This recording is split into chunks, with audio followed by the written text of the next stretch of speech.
مفتی سلمان اظہری کا بیان ہے، ضرور سنیں، بہت ہی پیارا بیان ہے۔ چلیے بیان کو شروع کرتے ہیں۔ الحمدللہ الحنان المنان الذي خلق الانسان وعلمه البيان والصلاة والسلام على رسوله سيد الانس والجان وعلى آله واصحابه ذوي الخير والاحسان اما بعد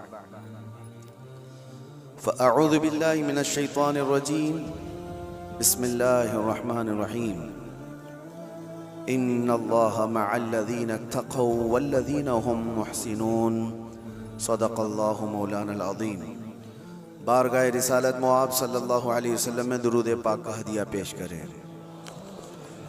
اللہم صلی علی سیدنا و مولانا محمد معدن الجود والکرم وآلہ واصحابہ الکرام وابنہ الکریم وبارک وسلم صلاة دائمة سرمدا ابدا۔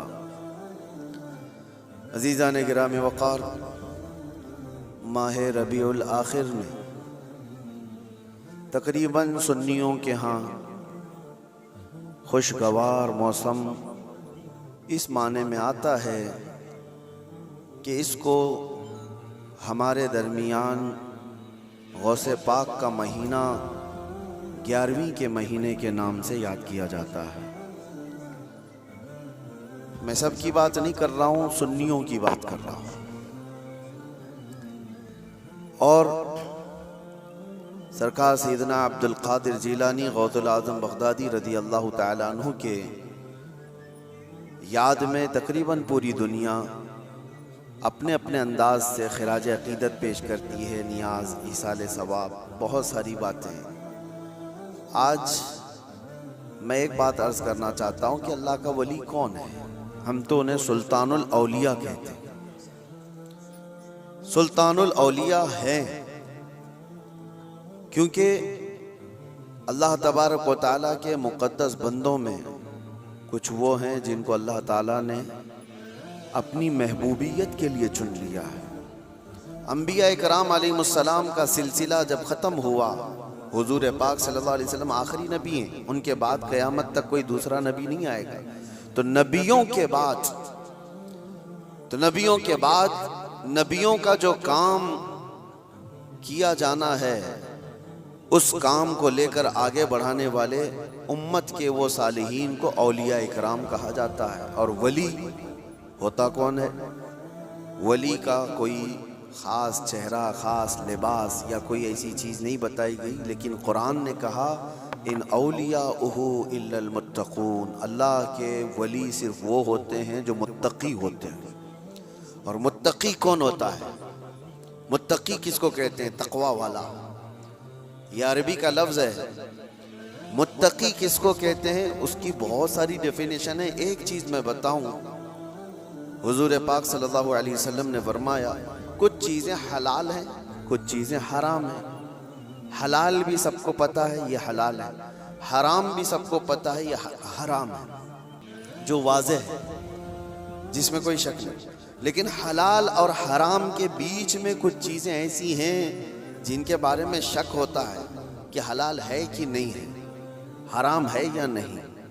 تو فرمایا گیا ایسی شک والی چیزوں کو چھوڑ دینے کا نام تقویٰ ہے۔ حرام چیزیں چھوڑنے کا نام نہیں۔ حرام چیزیں چھوڑنا تو مسلمان کے لیے ضروری ہے۔ شراب نہیں پیتا، چوری نہیں کرتا، زنا نہیں کرتا، یہ ساری چیزیں نہیں کرتا، یہ تو مسلمان کے لیے ضروری ہیں۔ لیکن چند وہ چیزیں ہیں جو حرام اور حلال کے بیچ میں مشکوک ہیں، ان چیزوں کو بھی چھوڑ دینے کا نام تقویٰ ہے۔ اور تقویٰ دل سے ہوتا ہے، تقویٰ دل سے ہوتا ہے۔ اس طور پر سمجھ لیں کہ ہمیشہ اس کے سینے میں اللہ کا خوف ہو، ہر گھڑی اللہ تبارک و تعالیٰ کی خشیت ہو، اس کو تقویٰ کہا جاتا ہے۔ تقویٰ، اور تقوی کے بغیر کوئی ولی نہیں ہوتا۔ تقویٰ سب سے بڑی چیز یہ ہے کہ تقویٰ کراتا کیا ہے؟ ٹھنڈیوں میں بستر چھوڑ کر کھڑا ہو جاتا ہے بندہ اللہ کی عبادت کے لیے، تقویٰ ہے۔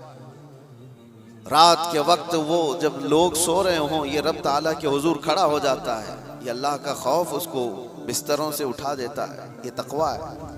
اللہ کا خوف اسے ایسی جگہوں کی طرف دیکھنے بھی نہیں دیتا جس کو دنیا عام طور پر دیکھتی ہے۔ یہ تقویٰ ہے، اللہ کا خوف اس کے سینے میں، اس کی آنکھیں محفوظ ہیں، اس کی زبان محفوظ ہے، اس کا دل محفوظ ہے، اس کے ہاتھ پیر محفوظ ہیں گناہوں سے۔ یہ تقویٰ ہے، اور یہ تقوی کے ساتھ ہی کوئی اللہ کا ولی ہوتا ہے۔ اللہ کا ولی وہ نہیں کہ لٹھ چھوڑ کر کے رکھا ہے بالوں کی، 10 انگوٹھیاں پہن کے گھوم رہا ہے، اور کوئی بھی بابا بن کر کے لوگوں کو لوٹ رہا ہے، اس کو لوگ سمجھ لیے کہ اللہ کا ولی ہے۔ اللہ کا ولی وہ نہیں ہوتا۔ سب سے بڑی بات آپ کو میں بتاؤں، حضور پاک صلی اللہ تعالیٰ علیہ وسلم کو چھوڑ کر کے کوئی اللہ تک پہنچ ہی نہیں سکتا۔ بخدا خدا کا یہی ہے در، نہیں اور کوئی مفر مقر، جو وہاں سے ہو یہیں آ کے ہو، جو یہاں نہیں تو وہاں نہیں۔ بے ان کے واسطے خدا کچھ عطا کرے، ہاشا غلط یہ ہوس بے بصر کی ہے۔ حضور کو چھوڑ کر کے کوئی ڈائریکٹ جانے والا راستہ ہے ہی نہیں، نبی پاک صلی اللہ علیہ وسلم۔ اب یہ بات میں کیوں کہہ رہا ہوں، کچھ وہ لوگ جو ولی بننے کا دعویٰ کر رہے ہیں، ڈھکوسلا ہے، جن کے ہاں حضور پاک کی شریعت کا کوئی لحاظ نہیں۔ حضور سے اگر محبت ہو تو حضور کی سنت سے بھی محبت ہو، حضور سے اگر محبت ہو تو حضور کی شریعت سے محبت ہو۔ نبی پاک صلی اللہ تعالیٰ علیہ وسلم کے صحابہ میں صدیق اکبر سے بڑھ کر ولی کون ہے؟ فاروق اعظم کی طرح ولی کون ہے؟ عثمان غنی کی طرح اللہ کا ولی کون ہے؟ حیدر کرار تو شاہ ولایت ہیں، ولیوں کے سردار ہیں۔ تو مجھے آپ بتاؤ، یہ صحابہ میں سے کبھی کوئی ایسا صحابی جو رسول اللہ کی اقتداء کرنے میں پیچھے رہ گیا ہو، کوئی نماز قضا کرتا ہو، شریعت کی دھجیاں اڑاتا ہو؟ کوئی ایک بھی صحابی آپ کو ایسا نہیں ملے گا، ایک بھی صحابی نہیں ملے گا، کیونکہ سب کو پتہ ہے رسول پاک صلی اللہ علیہ وسلم کا دروازہ چھوڑ کر اللہ تک نہیں پہنچ سکتا، کوئی نہیں پہنچ سکتا۔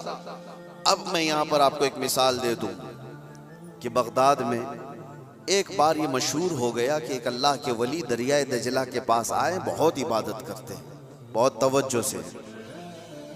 غوث پاک کا زمانہ ہے، سرکار غوث پاک کو جب یہ خبر ہوئی کہ ایک کوئی بڑے ولی آئے ہیں دریائے دجلہ کے پاس عبادت کر رہے ہیں، تو آپ نے کہا اللہ کے ولیوں سے ملاقات یہ اپنے آپ میں ایک عبادت ہے، میں ان سے ملاقات ضرور کروں گا۔ تو سرکار غوث پاک بھی چلے گئے دریائے دجلہ کے پاس کہ وہ اس اللہ کے ولی سے میں ملاقات کروں۔ جب وہاں پہنچے تو پتا چلا کہ وہ صبح ہی وہاں سے رخصت ہو گئے تھے، چلے گئے تھے، غوث پاک سے ان کی ملاقات نہیں ہو پائی۔ لیکن لوگوں میں مشہور تھا، سارے لوگ دیکھ رہے تھے، وہ کنٹینیو عبادت کرتے تھے، مسلسل عبادت کرتے تھے۔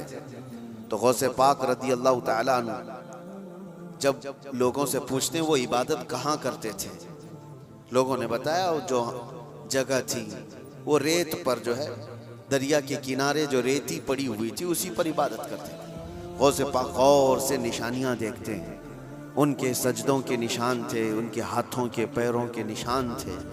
آپ نے غور سے دیکھنے کے بعد پھر کہا تم لوگ جھوٹے شخص کو اللہ کا ولی سمجھ لیے ہو، وہ کہاں سے اللہ کا ولی تھا، تم لوگ کسی کو بھی ولی مان لیتے ہو۔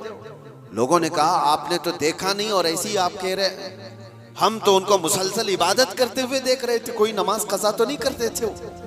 غوث پاک کا معیار دیکھیں کس کو وہ اللہ کا ولی سمجھتے تھے، کسوٹی۔ سرکار غوث پاک فرماتے ہیں تم نے دیکھا ضرور ہوگا، لیکن میں ان کے نشانات دیکھ رہا ہوں، سجدے میں جانے کے، ہاتھوں کے نشان یہاں نظر آ رہے ہیں۔ لوگوں نے پوچھا اس سے کیا سمجھ میں آیا آپ کو؟ کہا دیکھو 10 انگلیاں ریت پر ایسی کھلی ہوئی پڑی دکھ رہی ہیں، اور میرا ماننا یہ ہے کہ جب نبی پاک صلی اللہ تعالیٰ علیہ وسلم سجدہ کرتے تھے تو 10 انگلیاں ملی ہوئی ہوتی تھی، سجدے میں حضور پاک صلی اللہ علیہ وسلم کی انگلیاں ملی ہوئی ہوتی تھی، اور یہ شخص جس کو تم عبادت کرتا ہوا دیکھ رہے ہو اس کی انگلیاں پوری پھیلی ہوئی ہیں، جو حضور کی سنت پر عمل نہیں کرتا میرے نزدیک وہ ولی ہو نہیں سکتا، وہ ولی نہیں ہو سکتا۔ ایک سنت کو ترک کرنے پر غوث پاک فرماتے ہیں کہ میں اس کو نہیں مانتا ولی۔ اب آپ اندازہ کریں لوگوں نے تو پتہ نہیں کس کو ولی بنا لیا ہے، کیسے کیسے باباؤں کے پیچھے یہ گھوم رہے ہیں، وہ ایسے بابا جن کے نماز کا کوئی ٹھکانہ نہیں،